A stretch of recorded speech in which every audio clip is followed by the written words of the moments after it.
भाई कहाँ रह गए हो यार, इतनी गर्मी में मैं पिघल जाऊंगा। बस पहुंच गया फजल भाई। पिछले आधे घंटे से कह रहे हो पहुंच जाऊंगा पहुंच जाऊंगा पहुंच जाऊंगा। अरे ये लो ना, बस पहुंच गया, आ गया।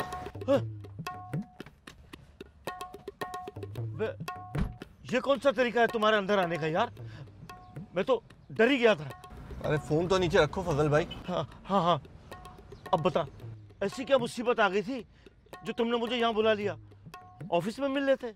अरे फजल भाई, तुम तो गए हुए थे हैदराबाद अपनी दूसरी वाली से मिलने के लिए, यहाँ पे एक भंड हो गया, इसलिए मैंने कहा था कि पहले ऑफिस ना जाना, मुझसे मिल लो आके। बे ऐसा क्या हो गया? और बात सुन, कोई दूसरी भाभी नहीं है तेरी? हाँ अब बता क्या बात है। वो सलीम नहीं है? हाँ हाँ, वो परसों रात में उस पर किसी ने फायरिंग कर दी। बुरी खबर, अटक गया? उससे भी बुरी खबर है, बच गया। जब मौत का फरिश्ता उसे लेने आ ही गया था तो ले जाता उसका वक्त हो। फजल भाई, मौत का फरिश्ता अभी वापस नहीं गया है। क्या मतलब? मतलब ये कि परसों रात में ये वाकया हुआ है और सलीम के आदमी पूरे इलाके में ये कहते फिर रहे हैं कि ये कातलाना हमला तुमने करवाया। क्या बात कर रहे हो यार, मैं तो यहाँ था ही नहीं, मैं तो हैदराबाद गया हुआ था तुम्हारी दूसरी भाभी के पास, और वो भी इस बात की गवाही देगी। बेबला क्यों उसको कत्ल करवाऊंगा? हाँ वो सब तो नहीं पता फजल भाई, लेकिन उसके बंदे ना तुम्हारे ऑफिस के इर्द गिर्द घेरा डाले हुए। तुम्हारे घर तो वो नहीं पहुंच सकते क्योंकि वो इलाका उनका नहीं है, पहचान में आ जाएंगे। लेकिन यार अब मैं क्या करूं? करना क्या है, अभी कुछ दिन तक ऑफिस ना जाओ।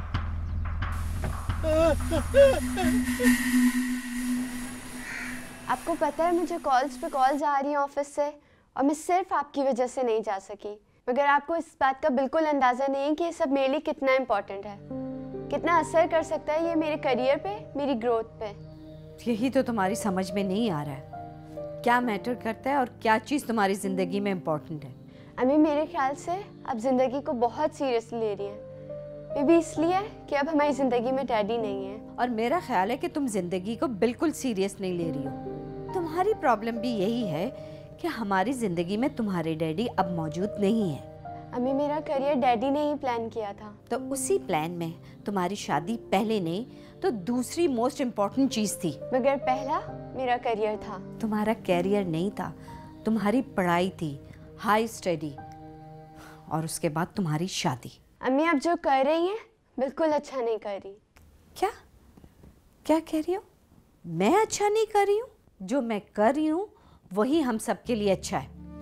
और तुमको इस चीज़ का एहसास है कि मैं किस कैफियत से गुजर रही हूँ? ज़रा मेरी जगह खड़े होके सोचो कि तुम्हारे सर पे बाप और मेरे सर पे शौहर का साया नहीं है। तुम सोचो तो इस दुनिया में हम तीनों का एक दूसरे के सिवा कोई नहीं है। तुम लोगों ने अपने डैडी और मेरे रिश्तेदारों को अच्छी तरह देख लिया।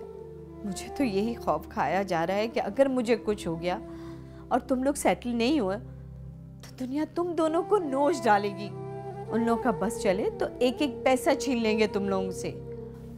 मैंने ये तो नहीं कहा कि तुम जॉब नहीं करो या अपना करियर नहीं बनाओ, बस मैं तो ये चाहती हूँ कि तुम दोनों अपनी ज़िंदगी को सिक्योर कर लो, एक लाइफ पार्टनर ढूंढ लो ताकि वो और उसका ख़ानदान तुम्हारा सहारा बने। नतालिया, तुम्हारा सहारा क्या, तुम्हारी बहन का भी सहारा बने।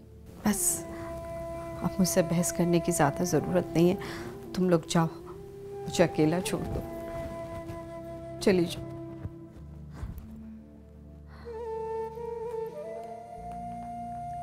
अच्छा अम्मी, sorry, I am sorry, I understand.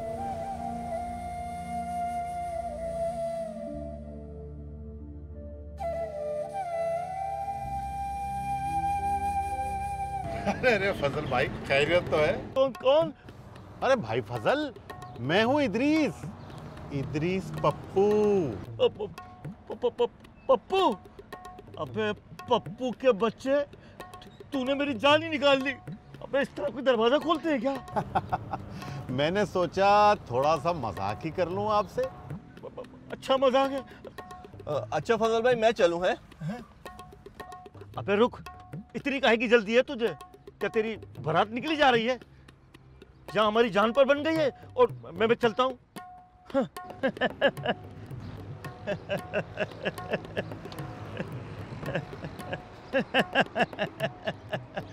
हाँ भाई बोल पप्पू।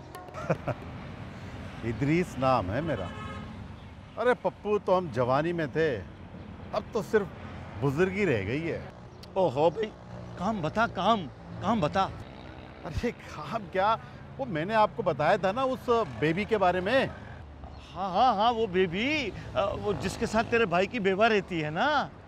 अरे भाई फजल, वो बेबी है ना, अरे आजकल उसने मुझे तड़ियाँ लगानी शुरू कर दी हैं। देख भाई पप्पू, मुझे तो लग रहा है आजकल तड़ियों का मौसम चल रहा है, और फिर अपनी तो किस्मत ही खराब है। ऐसा लग रहा है तड़ी का तड़का लग चुका है। मेरा एक मशवरा है, फिलहाल तो उस गली की नुक्कड़ की तरफ मत जाइयो। अरे भाई फजल, जो मैंने आपसे जिक्र किया था ना, अरे उस जमीन वाले मसले का, अरे इसमें अगर बच्चे की विरासत मिल जाए ना तो काम बन जाएगा अपना। अबे भाई, इतनी जल्दी क्या है? इस वक्त तेरी विरासत और मेरी वसीयत का मसला पड़ा हुआ है, बाद में हो जाएगा काम। क्या मतलब? मैं कुछ समझा नहीं। ओहो, सोचने समझने का वक्त चला गया यार। बस इस वक्त उलझना नहीं है, समझे ना। बस मेरा मशवरा सिर्फ ये है कि कुछ दिनों के लिए उस गली के नुक्कड़ की तरफ मत जा। अगर मेरा मशवरा मानता है तो ठीक, नहीं मानता तो तेरी मर्जी। देख भाई, अगर फंस गया ना तो मैं तेरा कुछ नहीं कर सकूंगा। अरे मगर फजल भाई। ओहो, बस मैं समझ जाऊंगा। बस मेरे साथ फोन पर बात कर लिया कर। तू जा, मैं संभाल लूंगा सारी बात, तू जा। हाँ।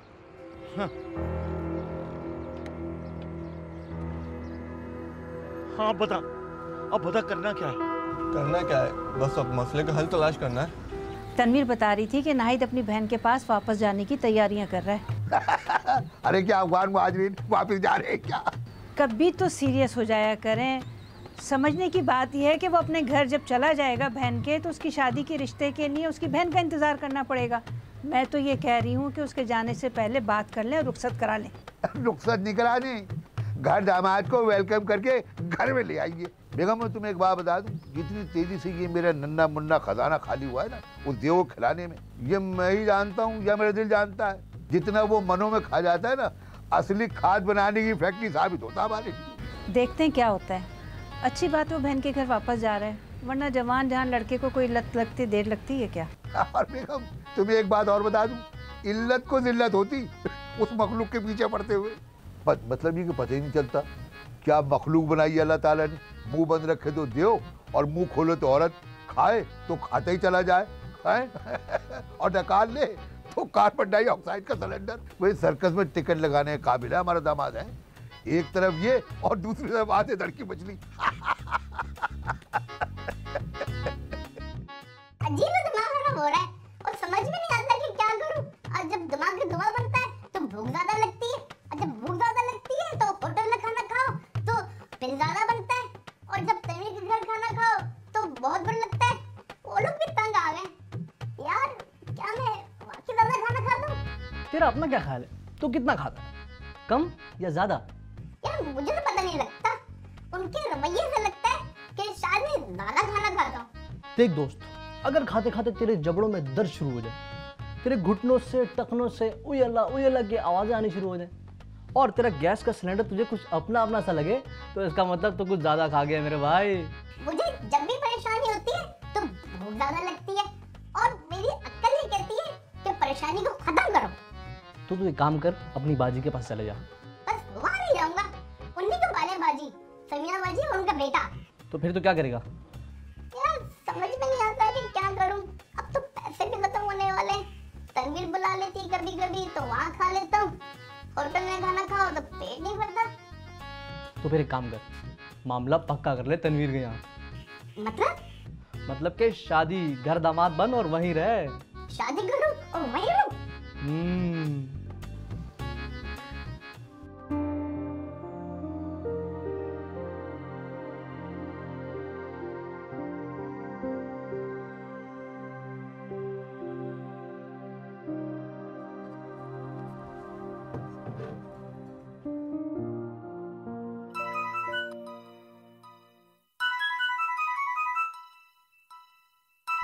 ये किसका नंबर है? हेलो। अस्सलाम वालेकुम। वालेकुम अस्सलाम। कौन? अरे मैं बोल रहा हूँ परवेज का बड़ा भाई, अरे बल्कि तुम्हारा बड़ा भाई इदरीस बात कर रहा हूँ। आपको मेरा नंबर किसने दिया? नंबर किसने दिया? अरे वो सब छोड़ो, ये बताओ बेटा तुम सब खैरियत से हो और अली बेटा ठीक है? अरे बेटा मैं तो सिर्फ ये कह रहा हूँ कि वो जो औरत है ना बेबी, वो बहुत चालाक औरत है, उससे जरा बच के रहो तुम। अरे बेटा जो सच झूठ बोलकर लोगों के रिश्ते कराती हो और अपनी फीस लेकर गायब हो जाती हो, तो ऐसी औरत का हम क्यों करें भरोसा? मेरी बात सुने, बेबी ने हमें उस वक्त सहारा दिया जिस वक्त आप लोग हमें भूल चुके थे, मुझे, मेरे मियाँ को और मेरे बच्चे को। एक बड़ी बाजी के अलावा आप में से किसी भाई ने कभी हमारी खबर नहीं ली। मुझे अच्छी तरह याद है जब पहली दफ़ा ये पता चला था कि परवेज़ हमेशा के लिए माजूर हो गया है, तो आप लोग शायद थैले में कोई फ्रूट्स छोड़ गए थे और ज़िंदगी भर के लिए हमें छोड़ दिया। अरे बेटा हर इंसान के मसले होते हैं, अब तुम्हें क्या पता कि हम किस मसले में। देखिए इदरीस भाई, प्लीज़ आइंदा मुझे फ़ोन मत कीजिएगा। ना ना ना ना, फोन तो मैं जरूर करूंगा, इतनी आसानी से मैं रिश्ता थोड़ी टूटने दूंगा और अपने बेटे को तुम्हारे और उस चालाक औरत के पास ऐसे थोड़ी छोड़ दूंगा। मुझे आपसे कोई बात नहीं करनी।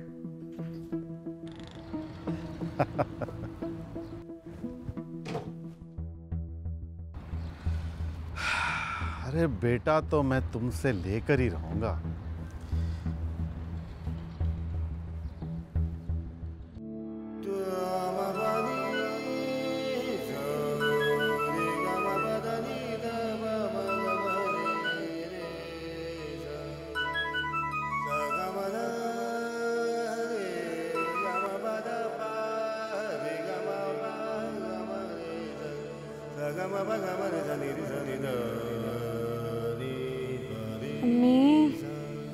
मुझे बता तो दे कि ये जो थैंक यू कार्ड्स मुझे भेजने हैं नतालिया और जैन की एंगेजमेंट के, उसके डिज़ाइंस कौन अप्रूव करेगा? मुझे भेजने में लिस्ट भी बना ली है। बेटा मुझसे क्या पूछ रही हो? तुम और नतालिया ही डिज़ाइन सेलेक्ट कर लो, या मेरा ख्याल है नतालिया और जैन को कहो वही कार्ड का डिज़ाइन सेलेक्ट कर लें। इस तरह इन लोगों में अंडरस्टैंडिंग भी डेवलप हो जाएगी। लेकिन अम्मी मुझे नहीं लगता कि नतालिया इस बात पे एग्री करेगी। क्यों नहीं करेगी वो? हम जानती तो हैं उसको, वो कितनी प्रैक्टिकल है। उसकी डिक्शनरी में 2 + 2 = 4 ही होता है, ना इससे कम ना इससे ज़्यादा। और वैसे भी अगर आपने उससे बात डिस्कस भी की ना, तो इतना बड़ा मुंह बना के अपने रूम में जाके बैठ जाएगी हमें स्टूपिड समझ के। कहती तो वैसे तुम सही हो, तो ऐसा करो बेटा, तुम ही कार्ड का डिज़ाइन सेलेक्ट करके ना भिजवा दो, और जो लिस्ट बनाएंगे ना उन लोगों को। चलें, ठीक है।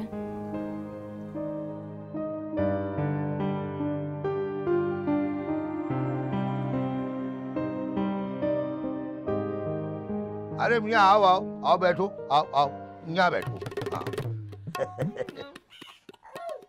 यार मुझे क्यों नहीं आए, वो भी अकेले में? क्यों बेटा, मेरे लाल डर लग रहा है? वही ना, डर तो लगता है, और जब भी हमारी मुलाकात होती है तो तन्वीर साथ होती है ना। जितना बेटा तुम्हें लग रहा है ना, उससे ज्यादा मुझे लग रहा है। क्या? डर। और बेटा माशाल्लाह डर को तुम लग जाओगे, डर की क्या मजाल जो तुम्हें लग सके। मुझे आपकी बातें समझ में नहीं आती। कभी लगता है आप प्यार से बात कर रहे हैं और कभी लगता है आप मेरा मजाक उड़ा रहे हैं। बेटा मेरे प्यार को गलत फहमी का रंग मत देना, गलत मत समझना। और बेटा समझ तो वहाँ होती है जहाँ ऑक्सीजन होती है, और तुम्हारी माशाल्लाह ग़िज़ा इतनी ज़्यादा है कि कार्बन डाइऑक्साइड की मुसलसल स्पीड जारी और सारी रहती है, जिससे ऑक्सीजन ख़त्म हो जाती है। और जब ऑक्सीजन ख़त्म हो जाती है तो तुम्हारी अकल और समझ की मौत वाक़ई हो जाती। अब यही बात करने के लिए मुझे? नहीं बेटा, इस जानलेवा मिशन पे तुम्हारी आंटी ने मुझे भेजा है, और कसम अल्लाह पाक की ये मिशन आसान नहीं है कि किसी ऐसे आदमी को नसीहत करना जिससे ये भी डरोगे कहीं वो निगल न ले। और तुम्हें देख के तो ऐसा लग रहा है कि वो 600 टन वाला बम फटा नहीं बल्कि सामने बैठा है। वैसे आप ठीक कह रहे हैं। और खाने का टाइम हो गया, बहुत भूख लग रही है। हाँ बेटा, वो चाइनीज आ गए ना, उनसे कह के तुम्हारे लिए प्लास्टिक के थैले बनवा लेती। वो जबड़ों में लगा लेना, एक इधर जैसे बंदरों के होते हैं, उसमें तुम्हें खाने पैक करवा के दे देंगे। जब मौका लगे, जब जी चाहे चबाते रहो, जुगाली करते रहो। किससे बनवाएंगे खाने? अरे बेटा, शादी के बाद तुम हमारे घर में रहोगे ना, घर दामाद।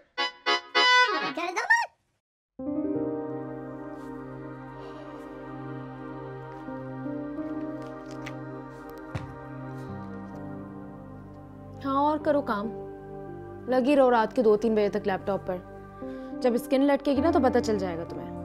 अरे ऐसी की तैसी स्किन की यार, यहाँ ये प्रेजेंटेशन नहीं खत्म होके दे रही। तुम्हारा क्या है, मंगनी हो गई तुम्हारी, रुखसती हो जाएगी थोड़े दिनों में, वो भी इतने जबरदस्त आदमी के साथ। पागल हो गई है तुम, दिमाग खराब हो गया तुम्हारा। पागल तो मुझे इस शख्स ने बना दिया। पूरा दिन एक के बाद एक टेक्स्ट, फिर मिस्ड कॉल्स, फिर text. But don't you think it's so romantic? तुम्हारे पीछे फूल लेके घूम रहा है, बल्कि फूल क्या, फूल का ट्रक, बल्कि बागात लेके घूम रहा है तुम्हारे पीछे। नाशुक्री, कितना इंटरेस्टिंग आदमी है ना वो। तो तुम कर लो उससे शादी। क्या? हाँ, मंगनी मुझसे, शादी तुमसे। रात बहुत हो गई, मैंने सोचा तुमसे कॉल या SMS पे बात की जाए।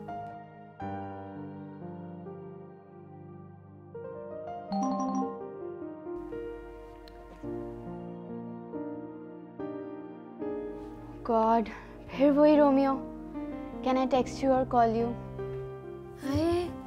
तो फिर छोड़ो ना ये सब कुछ, बाकी पाकिस्तानी लड़कियों की तरह किसी कोने में अपने मंगेतर से जाके बातें करो, उसे लव स्टोरी सुनाओ, और अगर कन्वर्सेशन को और इंटरेस्टिंग करना है तो फिर उसके सामने ये प्रिटेंड करो कि तुम उससे छुप छुप के बातें कर रही हो, कभी पर्दे के पीछे, कभी वॉशरूम में जाके, कभी किचन में छुप छुप के। Love story my foot. तुम मुझे पागल समझती हो? मैं सोने जा रहा था, अच्छा होता कि आपसे थोड़ी चैट हो जाती।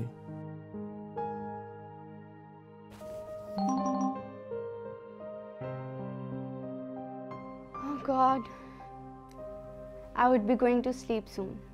तो जाओ भाई, सो जाओ, खुदा के लिए सो जाओ, स्कूल जाना है सुबह। कितनी जालिम हो तुम नतालिया, उसके टेक्स्ट का जवाब तो दे दो। अच्छा, तुम बहुत कंसर्न हो ना, एक काम करो, तुम मुझसे बात करो। क्या? तुम छुप जाओ किसी पर्दे के पीछे, किसी टेबल के नीचे, तुम मुझसे बात करो। फेसबुक, ट्विटर, कुछ भी लो। क्या बोल रही हो तुम नतालिया? हाँ, ये लो मेरा फ़ोन, और तुम मेरी आईडी से नतालिया बन के उससे बात करो, फिर तुम भी खुश, वो भी खुश। लो प्लीज़।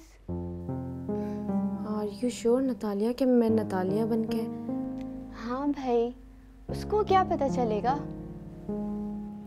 तुम करो उससे बात, तुम ही तो कहती हो कितना ज़बरदस्त आदमी है।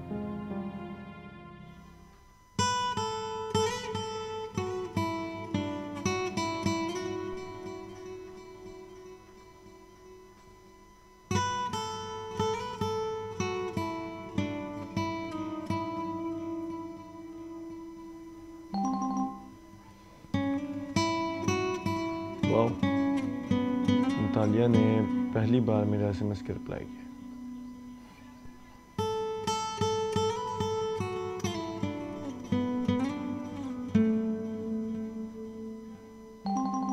मुझे तो ये समझ नहीं आ रहा उसके पास मेरा नंबर कैसे गया। अरे नंबर गया ये मसला नहीं है, उसका नाम इदरीस है, वो आदमी है जो गड़े मुर्दे को भी निकाल के ना उसका एड्रेस पूछ ले।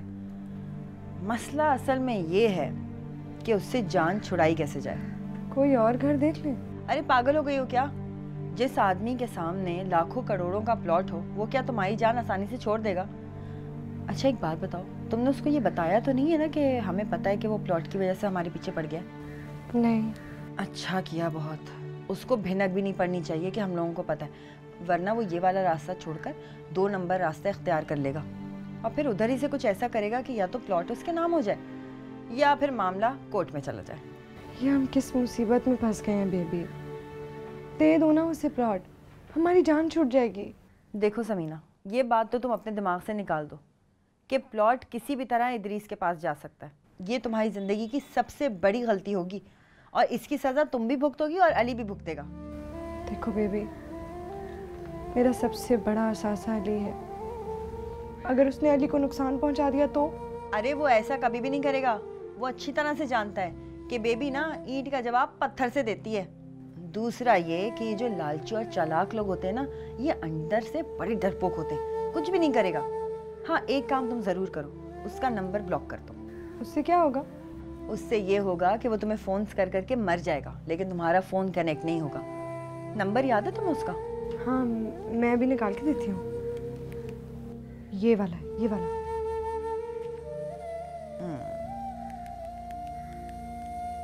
चलो भाई, ब्लॉक कर दिया। अब फ़ोन नहीं आएगा? कभी भी नहीं आएगा। शुक्र। आज तुमने चाय में चीनी नहीं डाली। हाँ, भी लेके आती हूँ।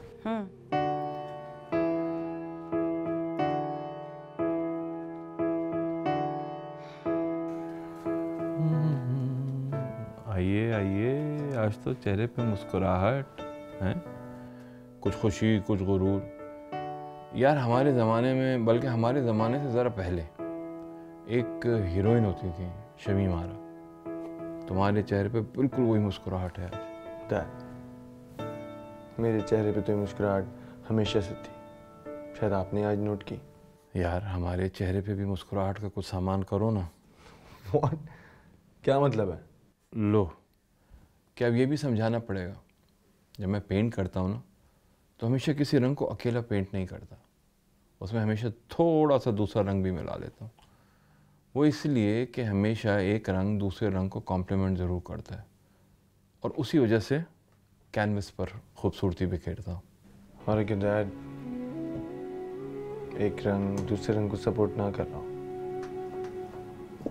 हमें तुझे कॉम्प्लीमेंट ना करें तो?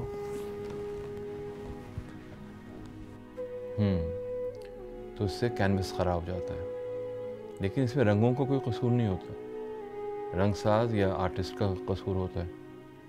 और ज़िंदगी का भी तकरीबन यही फ़लसफ़ा है। खैर छोड़ो यार, ये बताओ कि वो अपनी मंगेतर को कहीं लंच वंच पर कोई SMS, कोई चैट वैट, कुछ तो आगे बात बढ़ाओ। और याद रखना, जब ज़िंदगी इंजॉय कर रहे हो ना, तो अपने इस डैड को भी ज़रूर याद रखना दुआओं में कि यार एक दिन हमारा भी घर बस जाए, हमें भी खुशियाँ नसीब हो। तुम्हारी अम्मी को गए हुए 2 साल हो गए यार। What? क्या डैड, आप भी हमेशा मजाक करते रहते। वैसे डैड, मैं देख रहा था कि आप काफ़ी चाह से नतालिया की अम्मी को देख रहे थे। अच्छा, और जिस तरह तुम मंगनी नतालिया से कर रहे थे और टेढ़ी निगाहों से उसकी बहन आलिया को देख रहे थे, जनाब वो क्या था? What? नहीं डैड, ऐसे कुछ नहीं है। मैं तो नतालिया को ही देख रहा था। आप किस किस्म के डैड हैं? इंटेलिजेंट और होशियार बाप हैं, और कंवारे बाप हैं, इसलिए सब कुछ इधर उधर नज़र रखते हैं। मैं ख्याल हूँ किसी और का, मुझे सोचता कोई और है। भाई मैंने जिन साहब से आपकी नौकरी के लिए बात की थी ना, वो ये साहब, आप जिस फैक्ट्री में काम करते हैं उसमें इन्हें नौकरी मिल सकती है? हाँ जी बिल्कुल मिल सकती है। भाई वाह वाह, ये तो बहुत अच्छा हो जाएगा। भाई बात ये है कि ये FA तक पढ़े हुए हैं, लिखत पढ़त काम कर सकते हैं, और अगर आपके ज़ेरे निगरानी रहे तो कोई ना कोई हुनर भी सीख जाएंगे। हाँ, अभी जो काम मिलेगा ना वो थोड़ा हल्का मिलेगा, लेकिन आहिस्ता आहिस्ता मैं किसी मशीन वगैरह पर लगा दूंगा। वाह वाह भाई, ये तो बहुत अच्छी बात है, लेकिन ये बताएं कि काम करना क्या होगा? देखें, अभी जो जगह निकली है ना वो इनके लिए बिल्कुल मुनासिब है। अरे वाह, ये तो कमाल हो गया भाई, बल्कि मौजूदा हो गया। जी जी, फैक्ट्री में बिल्कुल इनकी तरह रोबदार शख्सियत की ज़रूरत है। जो गार्ड वगैरह होते हैं ना, उनके ऊपर सुपरवाइज़र। भाई ये तो कमाल हो गया है। एक तो कट्टा वो भी चौकीदारों को सुपरवाइजर। हाँ जी बिल्कुल, यही रौबदार गुस्से वाली शख्सियत, यही का जिसामत और मजबूत हाथ पाँव और रौबदार आवाज़। सब कुछ तो है मगर आवाज रौबदार नहीं है।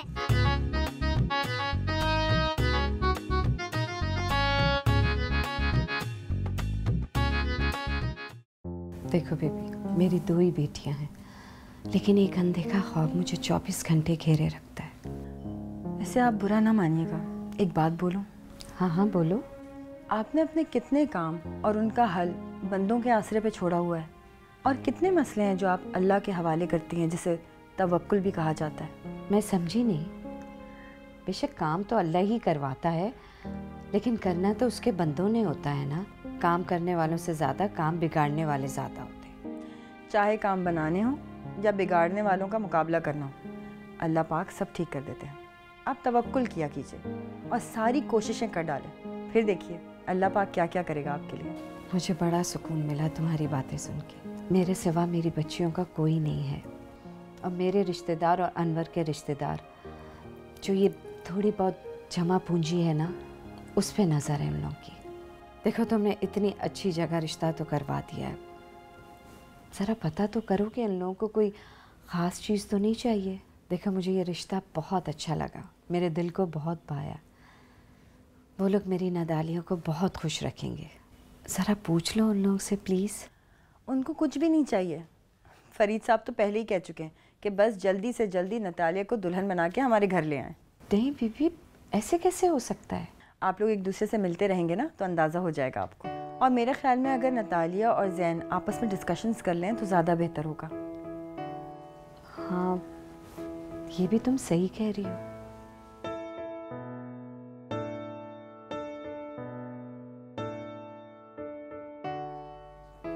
आलिया, तुम कहाँ जा रही हो? मैं कहीं नहीं, अम्मी के रूम में जा रही हूँ। अच्छा, तुम मम्मी के रूम में चली जाओगी और इन साहब का मैसेज आ गया तो इनसे बात कौन करेगा? नतालिया देखो प्लीज़, अपने इस मामले से मुझे दूर रखो, मुझे इन्वॉल्व मत करो ज़्यादा, तो अच्छा होगा।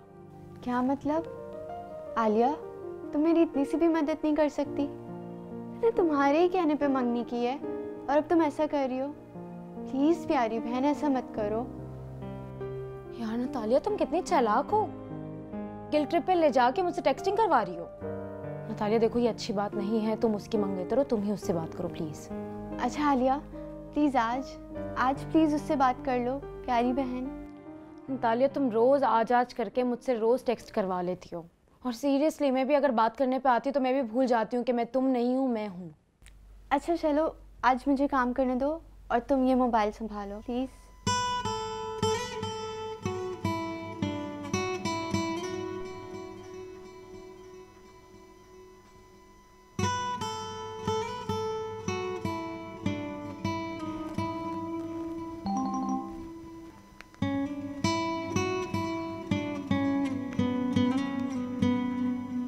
यार बात सुनो, हमारे ज़माने में जब लोग इश्क करते थे ना तो तारे गिनते थे, और तुम लोग चलते हो पैकेजेस पे, नाइट पैकेजेस, डे पैकेजेस। यार अगर तुम अपने महबूब पर तारे तो क्या गिनोगे, तुम कुछ खर्च नहीं करोगे, पैकेजेस पे चलोगे तो तुम क्या जानोगे कदर कीमत आशिक की या इश्क की। महबूब की कदर कीमत तो बाद में जानी जाएगी, पहले इस बात पे यकीन हो कि महबूब जो आपको रिप्लाई कर रहा है वो होश आवाज़ में कर रहा है, कहीं से देख के तो नहीं कर रहा, या फिर ऑटो पे तो नहीं डाला अपने सेल फोन को। आई मीन टू से, जैसा सवाल वैसा जवाब। क्या हो गया जूनियर, ऐसा क्या मसला हो गया? नहीं डैड, ऐसी कोई बात नहीं है। मेरा मतलब है, पता डैड, जब मैं नतालिया से एसएमएस पे बात कर रहा होता हूँ तो वो बहुत एनर्जेटिक, पॉजिटिव और बहुत अच्छी बातें कर रही होती है, मतलब उससे बहुत पॉजिटिव वाइब्स आ रही होती हैं। और यार जब मैं उससे कहीं बाहर मिलता हूँ, कॉफ़ी पर, लंच पर, डिनर पर, तो वो बिल्कुल मेरे साथ बैठ के एक बात तक नहीं करती।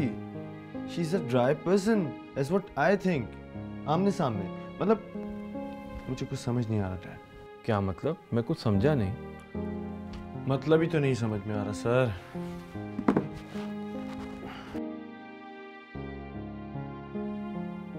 बल्कि मैं आपको समझाता हूँ। जरा आपको याद है लास्ट टाइम जब मैं और आप इस्लामाबाद के लिए ट्रैवल कर रहे थे तो उधर एक एयर होस्टेस थी खूबसूरत सी, जिस पे आप बहुत ज़्यादा लाइन मार रहे थे और वो भी आपसे खूब हंस हंस के ठट्टे लगा लगा के बातें कर रही थी।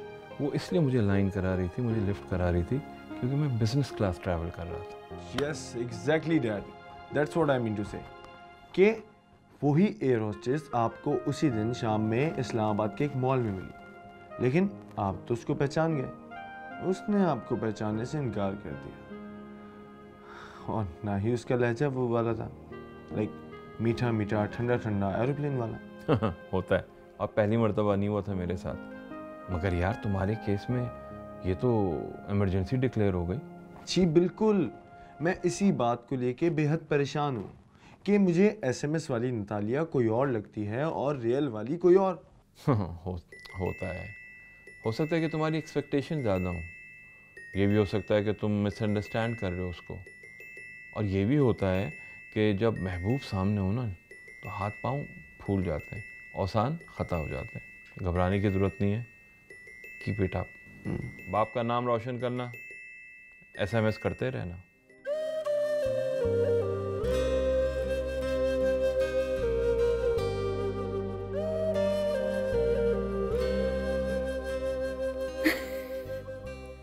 ओह गॉड, इस जैन से तो कोई मुकाबला नहीं कर सकता।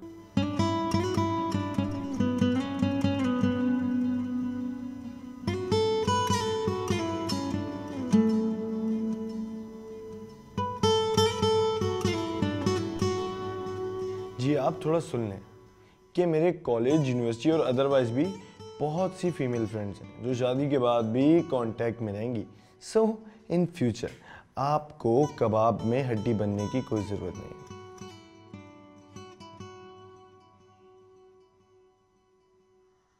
जी जनाब, मुझे भी कबाब में हड्डी बनने की ज़रूरत नहीं है, आप बिल्कुल फ़िक्र ना करें। मगर एक डील करनी पड़ेगी, आप भी मेरी किसी दोस्ती में इंटरफेयर नहीं करेंगे, ठीक है? आलिया, नतालिया कहाँ है? नतालिया पता नहीं, नीचे स्टडी रूम में गई है, कुछ स्कैन करना था उसे, या फिर पता नहीं उसकी यूएसबी गुम हो गई थी। और तुम उसके मोबाइल के साथ क्या कर रही हो? नहीं तो उसका फ़ोन तो यूज़ नहीं कर रही थी मैं तो अपने फ़ोन पे कुछ गूगल कर रही थी। तुम्हारा मोबाइल तो ये पड़ा हुआ है और तुमने अभी नतालिया का मोबाइल छुपाया है। जी वो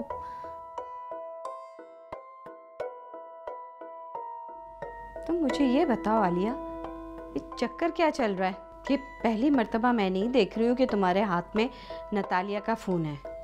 नतालिया तो अपने फ़ोन को हाथ भी लगाने नहीं देती।